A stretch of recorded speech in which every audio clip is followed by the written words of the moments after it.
রাজ্যের স্বাস্থ্য ব্যবস্থা খুবই খারাপ জায়গায় চলে গেছে। একই অবস্থা শিক্ষার ক্ষেত্রে। রবিবার মোহনপুর বিভাগীয় কমিটির উদ্যোগে ডিওয়াইএফআই এবং টিওআইএফ এর কনভেনশনে সাংবাদিকদের মুখোমুখি হয়ে কথা বললেন প্রাক্তন মুখ্যমন্ত্রী তথা পলিট ব্যুরো সদস্য মানিক সরকার। তিনি বলেন, পূর্বতন বামফ্রন্ট সরকারের সময় রাজ্যে ছেলেমেয়েদের যাতে চাকরির জন্য বহিরাজ্যে যেতে না হয় তার জন্য রাজ্যে মেডিকেল কলেজ স্থাপন করা হয়েছিল। একই সাথে নার্সের শিক্ষা নিতে প্রতিষ্ঠান স্থাপন করা হয়েছিল, যাতে ছেলেমেয়েরা রাজ্যে চিকিৎসক এবং নার্সের ডিগ্রি অর্জন করে হাসপাতালে রোগীদের পরিষেবা নিতে পারে। অথচ বর্তমান হাসপাতালগুলোতে চিকিৎসক, নার্স এবং স্বাস্থ্যকর্মী সংকট চলছে। রাজ্যের প্রচুর ডিগ্রিধারী চিকিৎসক, নার্স এবং স্বাস্থ্যকর্মী আছে, কিন্তু তাদের চাকুরি দেওয়া হচ্ছে না।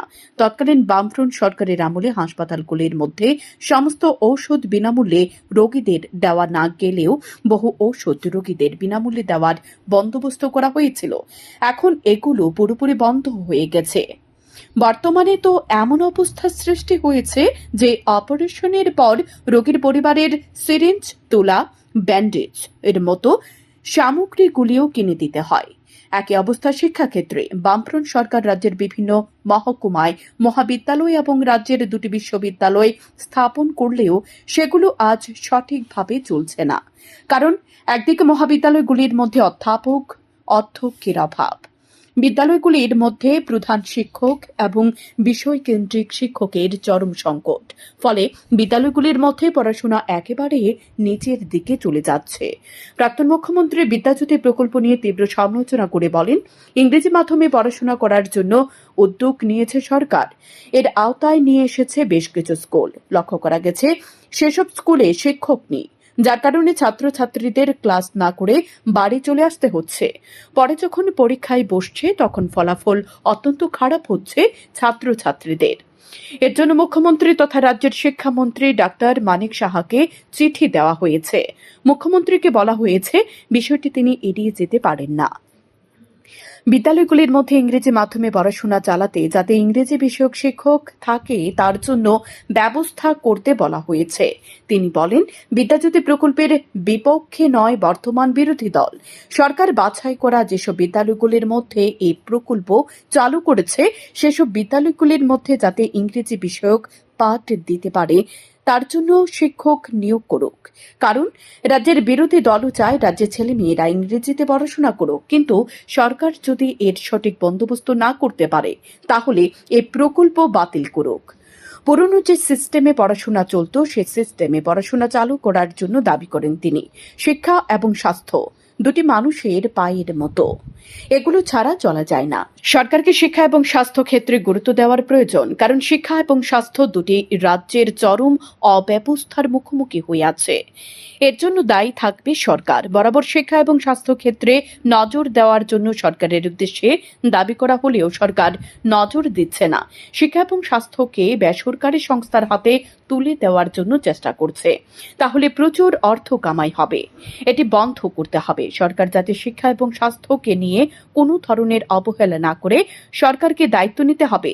এর জন্য সরকারের উপর চাপ সৃষ্টি করতে ব্যাপক প্রচার ও আন্দোলন সংগঠিত করতে হবে বলে জানান তিনি। বিষয়ের প্রতি নজর দিই, কিন্তু তারা সেভাবে নজর দিচ্ছে না। এগুলো সবই আস্তে আস্তে বেসরকারি পুঁজির হাতে তুলে দেওয়ার চেষ্টা করছে। এখন বেসরকারি পুঁজির হাতে তুলে দিলে পর সেখানে প্রচুর পয়সা লাগেছে। আজকে সকালে আপনাদের এখানে আসার আগে আমার এখানে একজন বাবা এবং তার স্ত্রী দুজন গেছেন ছেলের চিকিৎসা। সে কুম্ভ মেলা গেছে, ওখান থেকে রোগ নিয়ে এসছে। এখানে চিকিৎসা হচ্ছিল, ডাক্তাররা ঠিক করতে পারছে না, তাকে এখন পাঠিয়েছে কলকাতায় বেসরকারি নার্সিং হোম। সেখানে এখন লাখ লাখ টাকা তার জমি, পয়সা নাই, তাকে বাড়িতে ফিরিয়ে আনার অবস্থা নেই। তো সেখানে আমাদের এই পাশের আমার এই নরসিংগড়ের যে এমএলএ সে নিয়ে গেছিল, সেখানে তাকে অনুরোধ করা হয়েছে মানুষের কাছ থেকে টাকা তুলে টাকা পাঠাও, তাকে ফিরিয়ে আনার ব্যবস্থা। এরকম একটা জায়গায় চলে গেছে। তাহলে আমাদের ছেলে মেয়েদের ভবিষ্যৎ কী হবে? তাহলে এই জায়গায় রক্তদান শিবিরের আয়োজন হচ্ছে, এরপরে চক্ষুদানও হবে, দেহদানও হবে, এই কাজ চলবে। কিন্তু সঙ্গে সঙ্গে এই উদ্যোক্তা যারা এবং যারা এই শিবিরে অংশগ্রহণ করছেন তাদেরকে আমরা বিশেষ করে অনুরোধ করব, আপনাদের নিজেদের রক্ত দিলে শুধু হবে না, সরকার এই যে স্বাস্থ্য এবং শিক্ষার ক্ষেত্রে অবহেলা করছে উদ্দেশ্যমূলকভাবে, হাসপাতালও বেসরকারি পুঁজির হাতে, স্কুল কলেজ এগুলো বেসরকারি পুঁজির হাতে তারা ছেড়ে দেওয়ার চেষ্টা করছে। এটা বন্ধ করতে হবে। শিক্ষা এবং স্বাস্থ্য দুটোকেই নিখরচায় যাতে পড়াশোনা করতে পারে কলেজ পর্যন্ত, হাসপাতালও যাতে চিকিৎসা হতে পারে, তার জন্য সরকারকে দায়িত্ব নিতে হবে। এটার জন্য ব্যাপক প্রচার সংগঠিত করতে হবে, আন্দোলনের সংগঠিত করতে হবে। কাজেই আজকে যখন এখানে সুযোগ পাওয়া গেল, আপনারা জানতে চাইলেন, তার জন্য এই বিষয়টা আমরা রাখলাম। আমরা আশা করব এই সরকার এই বিষয়টার প্রতি নজর দেবেন এবং মানুষের কাছে আমাদের আবেদন থাকবে যে এই সরকার তো মুখের কথায় কিছু করে না বা করছে না, তার উপর চাপ সৃষ্টি করতে হবে। তার জন্য সেই আন্দোলন গড়ে তোলার জন্য ভূমিকা গ্রহণ করছে। এই নামটা আমি বলিনি, নতুন স্কুল ইংরেজি মাধ্যমে পড়ানো হবে, সেটা তো নাই, মাস্টারমশাই নাই তো। সেদিন একজন অভিভাবক চিঠি দিয়েছেন আমার, অভিজিৎ দেবনাথ বোধহয় ভদ্রলোকের নাম, যে আমার ছেলে ক্লাস 4-এ পড়ে বিদ্যাজ্যোতি প্রকল্প, কিন্তু স্কুলে তো ইংরেজি মাধ্যমে পড়াবার মাস্টারমশাই নাই, তার তো পড়াশোনা কিছু হচ্ছে না। এবং আমরা যেটা লক্ষ্য করছি, স্কুলগুলি হওয়ার পর কত বছর দুয়েক যে পরীক্ষা হয়েছে মাধ্যমিক একাদশ মান দ্বাদশ মানে, ফল খুব খারাপ হচ্ছে এবং লাস্ট ইয়ারে তো খুবই খারাপ হচ্ছে এবং সে উদ্বিগ্ন। সে অনেকের কাছে গেছে, কারোর কাছ থেকে কোনো সহযোগিতা পরামর্শ পায়নি। তারপর সে পূর্বতন মুখ্যমন্ত্রী হিসাবে আমার কাছে সে চিঠি পাঠিয়েছে, পাঠিয়ে রাজ্যের পার্শ্ববর্তী কয়েকটা রাজ্যে এই স্কুলগুলো চালাবার জন্য সেখানে মাস্টারমশাইদের কীভাবে নিয়োগ করছে তার কাগজপত্র সংগ্রহ করে এগুলো যুক্ত করে পাঠিয়ে বলছে আপনি একটু মুখ্যমন্ত্রীর দৃষ্টি আকর্ষণ করার চেষ্টা করুন। আমি মুখ্যমন্ত্রীর কাছে সেটা পাঠিয়েছি এবং তার সঙ্গে আমার কথা হয়েছে এবং তাকে আমি বলেছি এটা একজন ছাত্রের অভিভাবকের ব্যক্তিগত অভিযোগ না, এটা সারা রাজ্যে বিদ্যাজ্যোতি প্রকল্পে যারা পড়াশোনা করছেন, জ্যোতি কোথায়, এটা তো অন্ধকার হয়ে গেছে।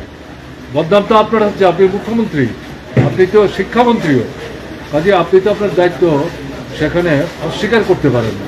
কাজেই এই ভদ্রলোককে খুঁজে বের করার পরিবর্তে চিঠিতে তার যে অভিযোগ, এটার একটা সুরাহা করার জন্য, মীমাংসা করার জন্য অবিলম্বে এই স্কুলগুলির মধ্যে ইংরেজি মাধ্যমে পড়াতে পারে এরকম মাস্টারমশাই নিয়োগ করার ব্যবস্থা করুন। এবং ইন্টারভিউতেও বসে আছে শত শত এরকম মানে শিক্ষক, তারা তো মুখ্যমন্ত্রীর সঙ্গেই দেখা করতে পারছে না গত 3 বছর যাবত। প্রাক্তন মুখ্যমন্ত্রী রক্তদান প্রসঙ্গে বলেন, বিশেষ রোগের ক্ষেত্রে ঔষধ দ্বারা যখন রোগীকে সুস্থ করতে পারে না, তখনই চিকিৎসক রক্ত প্রেসক্রাইব করেন। আর এই রক্তের বন্দোবস্ত একজন মানুষই অন্যের জন্য করতে পারেন। পূর্বতন সরকারের সময় রাজ্যে রক্তদান শিবির এক উৎসবের চেহারা নিয়েছিল।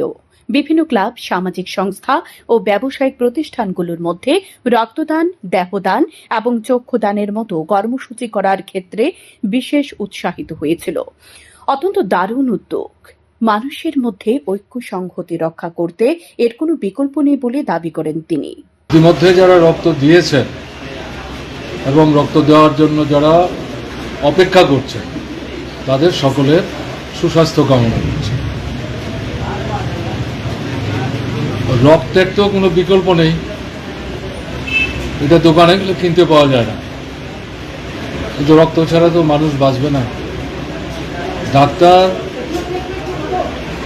যখন অন্য কোনো ঔষধে রোগীকে আর সুস্থ করতে পারে না, তখনই বাধ্য হন রক্ত দেওয়ার জন্য বিশেষ বিশেষ রোগে। কাজে সেই রক্ত একজন মানুষকে আরেকজন মানুষ দিয়েই সাহায্য করতে পারে। আমাদের ত্রিপুরায় এই রক্ত দেওয়ার বিষয়টি একটা উৎসবের চেহারা নিয়েছে এবং এটা পর্যায়ক্রমে প্রতিযোগিতার অবস্থায় চলে যায়। ক্লাব, বিভিন্ন গণতান্ত্রিক সংগঠন, আমরা লক্ষ্য করেছি বিভিন্ন সেবামূলক কাজের সাথে যারা যুক্ত, এমনকি ব্যবসায়িক প্রতিষ্ঠান, আমরা লক্ষ্য করেছি দারুণ উৎসাহ তাদের মধ্যে তৈরি হয়েছে।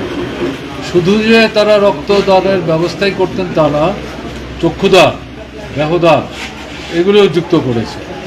আমিও এখানে যারা উদ্যোগ নিয়েছেন এবার তাদের কাছে আমার আবেদন থাকবে, পরের বার যখন তারা রক্তদান শিবিরের আয়োজন করবেন তখন চক্ষুদান দেহদানের জন্যও যাতে আগে থেকে কথা বলে মানসিক প্রস্তুতি নিয়ে